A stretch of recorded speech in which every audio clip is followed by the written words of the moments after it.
si Aura ini kan dari tahun 2007 kalau nggak salah, habis itu dia pindah ke masa sekarang. Jadi cerita ini awalnya adalah masa lalu, jadi jadi masa sekarang gitu sosoknya Aura. Nah, boleh ceritain sedikit gak sih eh, gimana sih cerita Aura sendiri, mungkin based on dari karakter masing-masing gitu. Mungkin dari Wilona dulu sebagai karakter Aura. Oke, kalau Aura itu kan gadis umur 17 tahun Ya. yang tiba-tiba aja lagi mau liburan sama keluarga ke Cirebon, terjadi kecelakaan kereta, tapi dia diselamatkan sama sesosok malaikat pelindung. Akhirnya dia terlempar ke 17 tahun kemudian. Dan kalau menurut aku genre ini tuh berbeda, dan di tengah semua sinetron SCTV itu semuanya ya, kebanyakan kalau nggak romance, drama rumah tangga, dan perselingkuhan atau percintaan, muncullah Aura dengan genre yang berbeda, yaitu fantasi, juga seri, dan tapi juga ada romance-nya of course ya kan. Dan itu sih yang membuat aku kayak tertantang pertama kali buat meranin tokoh si Aura. Oh, oke. Berarti sebenarnya yang Aura yang kita lihat sekarang itu berarti bukan Aura yang sekarang, maksudnya gimana ya? Iya, harusnya Aura itu hidup di tahun 2007, sekarang ke 2012 ya. Ibaratnya dia udah pindah gitu ya Makanya sosoknya. kalau banyak yang nanya kan, kayak netizen atau orang-orang TikTok masih pada bingung kayak, kok auranya nggak menua sih? Karena di waktunya Aura itu kayak baru beberapa menit dia keluar dari gerbong, tapi ternyata di waktu itu dia diselamatkan sama malaikat, itu waktunya berbeda dengan waktu manusia. Oh, oke. Dan malaikat adalah si Mika ya, yang diperankan oleh Alejandro ya, benar ya? Iya. Oke. Boleh cerita sedikit Alejandro tentang karakter Mika itu sendiri? Kenapa harus nolongin Wilona pada saat itu? Mungkin boleh cerita sedikit flashback-nya. Oke, kalau Mika itu kan dia nolongin Aura itu karena dia cinta sama Aura ya. Dia cinta sama Aura, terus nanti dijelasin lah di episode selanjutnya kenapa dia cinta sama Aura. Terus Oke. Mika ini sifatnya dia baik, penolong, lemah lembut, dia punya sifat pelindung gitu, kayak kesatria gitu. Oh, gitu. Berarti sebenarnya harusnya waktu itu Aura adalah meninggal pada saat kondisi itu, cuman malah Mika menyelamatkan ya. Makanya akhirnya Harusnya. Mika berurusan dengan si maut ya, yang Iya. malaikat itu ya. Oh, Benar. oke. Nah, terus saya juga pas Aura pindah ke hidup di 2022, sekarang tinggal bersama kakaknya Nadia yang punya anak namanya Daryl ya, yang diperankan oleh Farhan. Iya. Betul ya? Nah, ini Benar, gitu. benar. Si Daryl itu gimana nih plotnya ke Aura dan Mika itu sendiri? Daryl itu kan bayi yang digendong sama Aura pada tahun 2005 itu ya. Terus juga sekarang di tahun 2022 dia udah umur 17 tahun, dan kebetulan karena mamanya Daryl meninggal di saat kecelakaan itu, akhirnya papanya Daryl nikah sama kakaknya si Aura. Terus kakaknya Aura jadi mama tirinya aku. Jadi sebenarnya secara nggak langsung Aura itu tante tirinya aku, cuman kan nggak ada hubungan darah dong. Berarti sah-sah aja kalau misalnya jatuh cinta sama Aura kali. Daryl emang suka tante-tante ya. Iya. Emang demen yang lebih dewasa. Darylnya. Daryl ya, iya benar. Oke, terus ini pendalaman karakter dari masing-masing pemain, terus ada kesulitan nggak sih mungkin dari Wilona dan karakter Aura, Leandro dengan Mika, atau Farah dengan Daryl? Ada kesulitan nggak sih? Mungkin dari chemistry kan? Iya. Kalau aku kan mungkin sama lah ya sama si Ale, karena kita nggak pernah ngerasain gimana rasa jadi malaikat. Aku juga nggak pernah ngerasain gimana jadinya anak indigo gitu ya. Sama mungkin sama Willow nggak pernah ngerasain gimana caranya bisa ngelihat arwah-arwah gitu. Jadi itu sebuah tantangan kali ya buat kita semua kan, karena kita nggak pernah ngerasain apa yang dirasain sama karakter kita gitu. Ada referensi tersendiri nggak sih mungkin dari film atau dari buku atau dari sosok role model apa yang kalian lihat gitu? Kalau aku waktu itu pernah sempat ngobrol sama Willow, katanya aku kayak survei gitu di YouTube anak-anak indigo gimana sih tingkah lakunya mereka, terus juga kebiasaannya mereka gimana, dan kalau misalnya mereka lagi ngerasain sesuatu mimik mukanya gimana, badannya gimana, cara gerak-geriknya gimana, kayak gitu. Kalau Alejandro atau Wilona? Kalau aku sih lebih ke ini kali ya, mungkin lagi-lagi dikasih kepercayaan sama produser buat mainin peran anak SMA, dan walaupun usia udah tidak semuda itu, tapi gimana caranya pembawaan aku supaya orang tetap percaya bahwa si Aura ini benar-benar gadis SMA yang polos, lugu, dan penyayang gitu. Jadi lebih ke penyesuaian di situ sih kalau aku. Oke, Alejandro sendiri sebagai malaikatnya, ini gimana nih? Aku sendiri juga ngerasa sih banyak tantangannya. Cuman kayak yang lumayan paling berasa tuh kan, aku kan dapat perannya sebagai malaikat. Kayak Farhan bilang tadi, kita kan nggak tahu ya rasanya jadi malaikat kayak gimana. Jadinya aku coba cari-cari referensi gitu. Aku sih banyak lihat referensi dari film apa City of Angels yang iya aku nggak salah itu deh film. Banyak kayak ngeliat-liat Nicolas Cage ya. Lucifer kan nggak Lucifer season sih jadinya susah waktu itu capnya.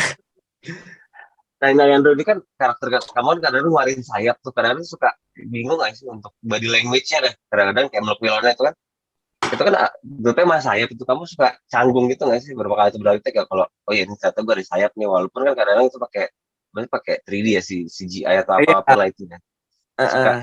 Suka lupa oh ya gue ada sayap nih gitu. Enggak gitu. Kadang paling bingung ini ya doang sih, kayak pas itu kan kita kan pakai blue screen, jadi aku juga nggak tahu gitu ini sayapnya bakal segede apa. Iya itu dia makanya.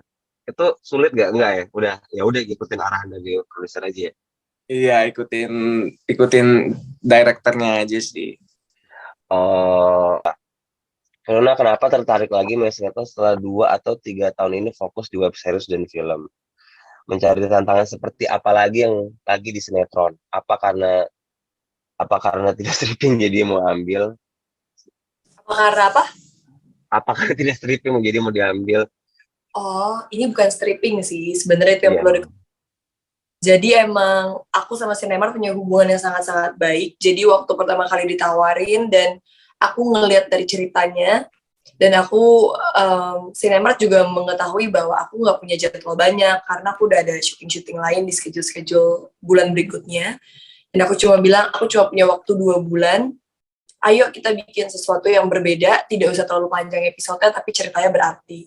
Dan akhirnya mereka setuju, dan ya udah akhirnya kita setuju untuk bikin sinetron spesial, yang episodenya juga tidak sampai 30, tapi ceritanya benar-benar diperhatikan banget, dan kita juga nggak seperti biasa kan syuting sinetron langsung asal syuting, yang penting semua pemain ketemu, tapi kita juga ngelewatin proses reading dengan acting coach-nya.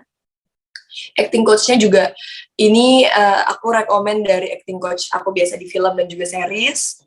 Jadi Om Badar, Susilo Badar. Terus juga saat proses syuting tidak seperti stripping karena kita syutingnya lumayan lama ya guys ya. Beberapa episode tuh 3 bulanan ada kali ya. Tambah proses persiapannya. Udah kayak syuting. Jadi itu salah satu pertimbangan utamanya buat aku pertama kali ngambil Aura. Emang karena udah lumayan lama vakum. Ya, karena memang lagi sibuk di series dan film aja. Tapi emang aku nggak ngerasa Aura adalah sesuatu yang kurang atau gimana ya. Aku ngerasa malah sangat-sangat bagus dan perfect banget. Terus juga tim dari Goods Writer ya kalau nggak salah ya. Dari tim penulisnya yang Mbak Lintang juga bikin cerita itu seniat itu sampai bener-bener kayak bisa ngobrol sama pemain, discuss semua karakter dan lain-lainnya. Dari situ aku ngelihat bahwa oh ternyata persinetronan kita sudah mulai maju dan maju dan maju. Dari situ aku kayak oke, let's do this. Ayo kita bikin sama-sama yang terbaik gitu. Jadi alasan Milana tuh pakai acting coach juga tuh apa demi mendalami karakter Aura juga ya? Kan tadi ngomong pakai acting coach. Aku percaya sih semua peran, semua project wajib ada reading. Karena kalau nggak ada reading, kalian akan nonton segala sesuatu terlihat sama dan monoton aja di semua sinetron. Dengan adanya reading itu harapannya supaya setiap pemain bisa ngedalamin karakternya walaupun berbeda-beda di setiap project, dan cerita juga bisa lebih tergali gitu. Karena saat proses reading itulah kita tuh sama-sama yang kayak ini kayaknya nggak make sense deh. Ini coba deh kata-kata ini dicoret, coba panggilan ini diubah, dan dari situ sih. Oh, berarti acting coach juga berlaku untuk semua pemain ya. Alejandro juga ngalamin juga, Farhan juga ngalamin yang Iya. ngalamin juga ya. Iya. Project orang. Iya, oke. Ini sebelumnya kalian pernah dalam satu project ya sih, bertiga? Kak Stefan juga. Alejandro? Aku Alejandro. belum pertama kali ini. Oh, gimana pertama bisa project bareng sama Wilona sama Farhan? Seneng banget dong bisa seproject sama mereka. Sosoknya seperti apa sih Wilona sama Farhan? Maksudnya berarti kamu kan belum pernah kenal tuh. Pertama kali ketemu tuh apa kabar, welcome atau iseng atau apa gitu ke kamu? Mereka dua-duanya welcoming sama iseng sih. Tapi kan karena gitu jadi asik jadinya kita, jadi seru. Nggak canggung ya. Lo Ale, yang iseng tuh cuma Farhan. Aku kan kalem. Iya. Di depan cewek. Apa? Enggak.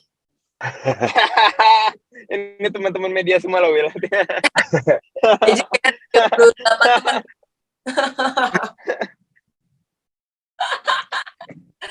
Oh iya, tadi belum nanya nih, alasan Alejandro sama Farhan menerima tawar bermain di Aura ini apa? Kalau Wilona kan udah jelas tadi menjelaskan genre-nya, genre filmnya ini unik buat Wilona dan memang cerita juga niat. Nah kalau dari Alejandro sama Farhan sendiri punya alasan tersendiri nggak yang berbeda dari Wilona mengambil peran di Aura? Ya, kayaknya alasan utamanya tetap sama nggak sih, kayak ceritanya yang berbeda itu pasti jadi salah satu alasan ya, karena spesial banget kan judul ini. Terus juga karena mainnya sama Willow kali ya, jadi kayak wah lawan mainnya seru nih, bagus nih, asik gitu. Terus salah satu alasan penting juga aku ambil kayak wih Willow gitu, yay. Dasar. Oke, kalau Alejandro gimana? Punya alasan yang berbeda dari Farhan? Aku alasannya juga sama sih kayak Farhan. Terus ini kan juga project pertama aku, jadinya ya aku seneng banget sih dapet tawar.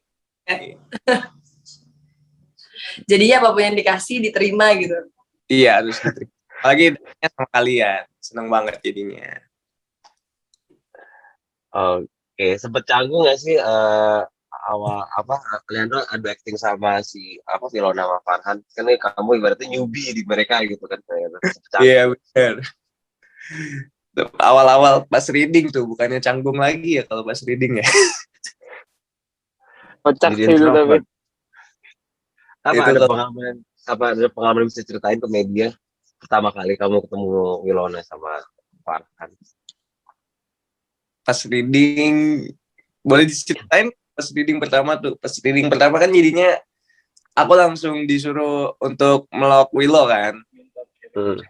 Untuk ngebuat adegan pelukan sama Willow gitu. Itu adegan yang di kereta waktu itu ya? Adegan itu?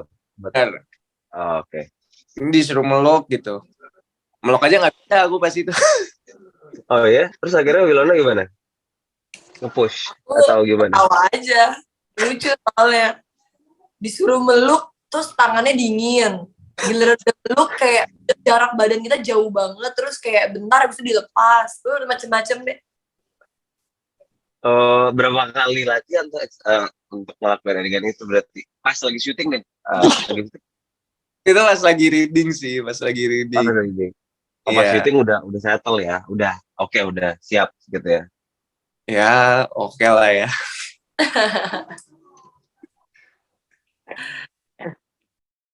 Kalau aku sih lebih kayak oh ya udah ini lawan main aku, dan emang dari awal dari kasih tahu bahwa lawan mainnya tuh pemain baru ya, belum pernah syuting, jadi ya aku memaklumi aja, lebih ke enjoy aja, aku bawa santai, ketawa-ketawa aja gitu.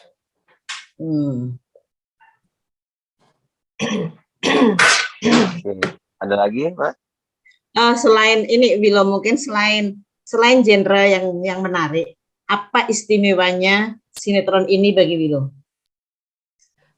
Pertama, menurut aku sinetron ini salah satu sinetron yang pengerjaan post-pro-nya lumayan lama ya.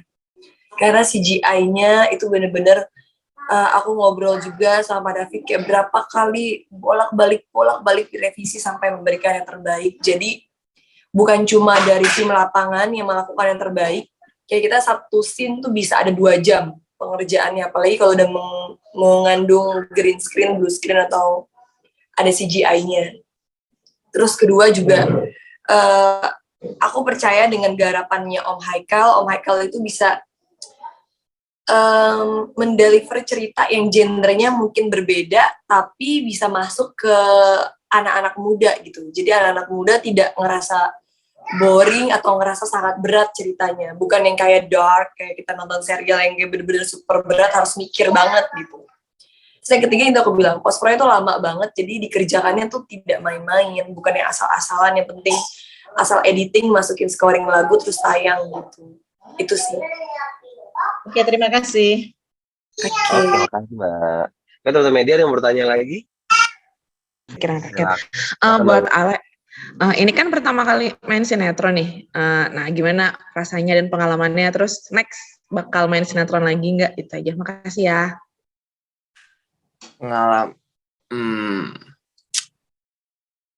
Rasanya yang pasti dari sinetron pertama ini aku dapat banyak pelajaran banget sih. Dari teman-teman cast, dari teman-teman tim di sana juga, dari sutradara, banyak pelajaran yang pasti aku dapetin. Aku seneng banget bisa dikasih kesempatan buat dapet peran Mika di judul ini. Awalnya yang pasti aku kaget tuh karena peran pertama aku bukan jadi manusia ya. Itu sih yang pertama kali aku lumayan kaget gitu, kayak aduh, langsung jadi perannya malaikat nih. Sedangkan aku nggak tahu gitu kalau malaikat tuh kayak gimana.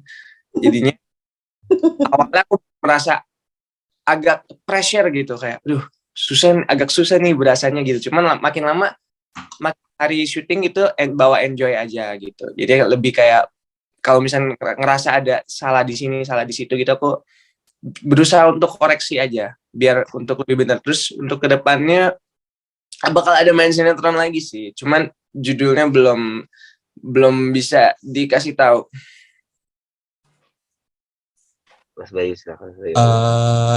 Ini kan sinetronnya nggak sampai puluh-puluhan episode gitu ya. Kalau nanti kemungkinan sinetron ini meledak, apakah nanti ada episode-episode lanjutan yang